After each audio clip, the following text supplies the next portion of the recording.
With me is Dima Moussa. Dima is Vice President of the National Coalition of Syrian Revolution and Opposition Forces. Dima Moussa, thank you for coming into the studio. Thank you for hosting me. The battle for Aleppo lasted between 2012 and 2016. There were moments during that battle when the international media were showing pictures of people relaxing in the sun, having a coffee, talking with their friends on one side of Aleppo, while on the other side there was destruction and devastation going on.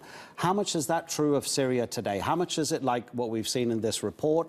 And how much is it in any way vaguely normal? Well, it was somewhat true at that point. The regime was trying to show people that if you live in regime-controlled areas, you have a normal life, the sun is shining, you can have your coffee, birds are chirping, and if you're with the opposition, you're a terrorist, you have to suffer and live through these conditions.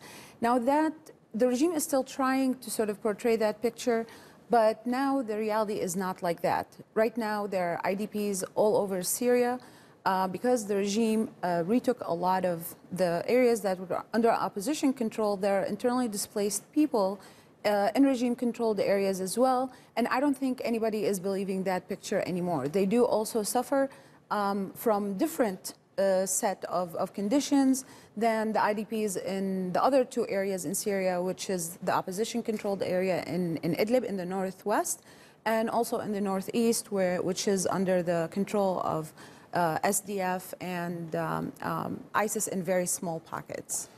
In terms of internally displaced people who are living in camps, who's running the camps? Is it rebel forces? Is it NGOs? Is it the regime itself? And is there a difference in how those camps are run depending on who's responsible for them? So the camps that are in the non-regime controlled areas, they're being serviced by the different NGOs that can reach them. Because the UNHCR and other UN agencies don't go in there, don't provide as much of the direct assistance that they usually would provide in regime-controlled areas, because they still officially have to deal with the government that is recognized, unfortunately, by the international community, by the UN system at least. So these camps are run by whoever is present in those areas, and as you know, a lot of the assistance has stopped to a lot of the organizations that are present there. Civil society was trying to help. Some civil society organizations were trying to help. Some humanitarian groups were trying to help, but the assistance that's coming to them is dwindling down because a lot of the countries, a lot of the governments that were providing that support now use the presence of terrorists as an excuse to not send assistance to those areas. Because of your position in the organization that you represent, can we leave Bashar al-Assad out of the equation? Because I know that you will say that the future of Syria can only be resolved if he leaves. Let's not consider his position. Okay. How might the war be resolved without considering Bashar al-Assad's position as the head of the regime? Well, the conditions need to be set out, or there needs to be pressures to ensure that people are able to go back to their homes. We need to eliminate the reasons why they left to begin with. A lot of it has to do with the military operations.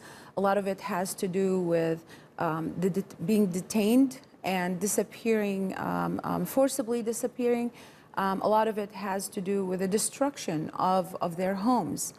I think the main reason are probably the military operations and being chased by whoever is in control in the areas. Now, unfortunately, I can't not go back to the point you made, because these things cannot happen as long as this regime continues to exist or continues to operate the way it is operating. Once it stops operating the way it is operating, it will cease to be, because it actually thrives on holding people hostage within their country.